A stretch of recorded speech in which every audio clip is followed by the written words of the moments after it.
السلام علیکم ورحمۃ اللہ وبرکاتہ۔ اعوذ باللہ من الشیطان الرجیم، بسم اللہ الرحمن الرحیم، وبالآخرۃ ھم یؤمنون۔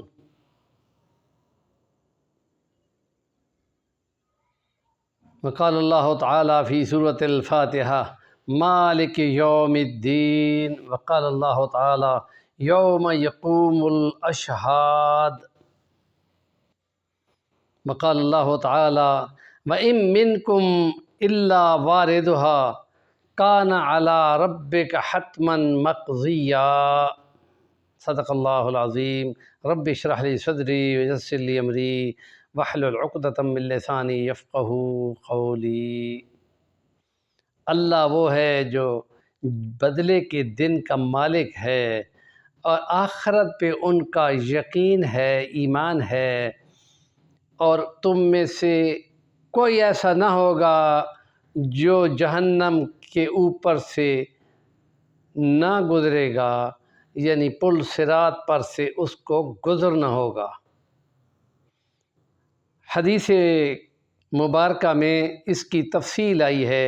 مفسرین نے ورود سے مراد پل صراط سے گزرنا مراد لیا ہے۔ وَإِن مِّنكُمْ إِلَّا وَارِدُهَا، واردها جہنم کے اس پل سے، اور تمام انسانیت کو ایسے کانٹوں اور آکڑے کے ساتھ ان کو مجبور کیا جائے گا کہ وہ اس پل صراط کے اوپر سے گزریں جو بال کی طرح باریک ہوگا اور تلوار کی سطح سے زیادہ تیز ہوگا، اور بندے اپنے اعمال کی قوت کے مطابق اس کے اوپر سے گزریں گے۔ کچھ لوگ بہت تیزی کے ساتھ گزر جائیں گے، پلک جھپکنے میں، کامل لوگ، نیک لوگ، انبیاء لوگ، اور کچھ لوگ دوڑتے ہوئے، بھاگتے ہوئے، کچھ لوگ کھسٹتے ہوئے، لٹکتے ہوئے۔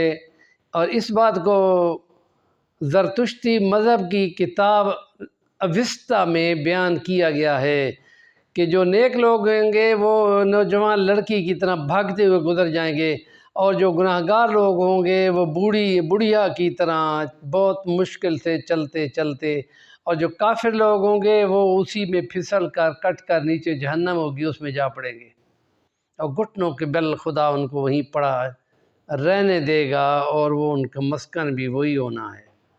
اور کامل لوگ اس کے اوپر سے تیزی سے گزر جائیں گے، اور وہ کانٹے اور آکڑے مجبور کریں گے ہر ایک کو کہ ادھر ادھر جانے کی بجائے سیدھا پل کے اوپر سے گزریں اور آگے جنت میں پہنچیں۔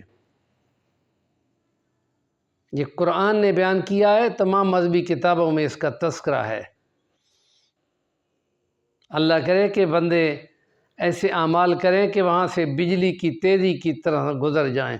حضرت الوانی حسین علی صاحب بلغت الحیران نے اپنے ان خوابوں میں جو تقریباً 8 یا 9 کے قریب ہیں، ان میں وہ فرماتے ہیں رأیتو کے نام سے اس تفسیر میں شروع میں لکھے ہوئے ہیں کہ میں اور نبی پاک صلی اللہ علیہ وسلم پل صراط کے اوپر سے تیزی سے گزر گئے، اور تیسرے خواب میں انہوں نے فرمایا کہ ہم جا رہے ہیں اور نبی پاک صلی اللہ علیہ وسلم گرنے لگتے ہیں، میں ان کو سنبھال لیتا ہوں۔ اور بد مذہب لوگ اس باتوں کو، دونوں خوابوں کو آپس میں ملا دیتے ہیں، اور یہ ان کو، لوگوں کو، سننے والوں کو دھوکہ دیتے ہیں کہ مولوی حسین علی نے یہ کہا ہے کہ نبی پاک پل صراط سے گرنے لگے ہیں تو میں نے ان کو سنبھال لیا۔ یہ بددیانتی اور علمی چوری کی بے پناہ صلاحیت کچھ لوگوں کو، مجرموں کو ضرور ہوتی ہے کہ اپنے آپ کو سچا ثابت کرنے کے لیے وہ دوسروں کے چہروں پہ کالک ملنے کی کوشش کرتے ہیں۔ اللہ تعالیٰ ایسے لوگوں کی شرارتوں سے محفوظ رکھے۔ ہمارے چینل کا نام ہے صفی الوانی، ضرور سبسکرائب کریں، کام کی بات کا کمنٹ دیا کریں۔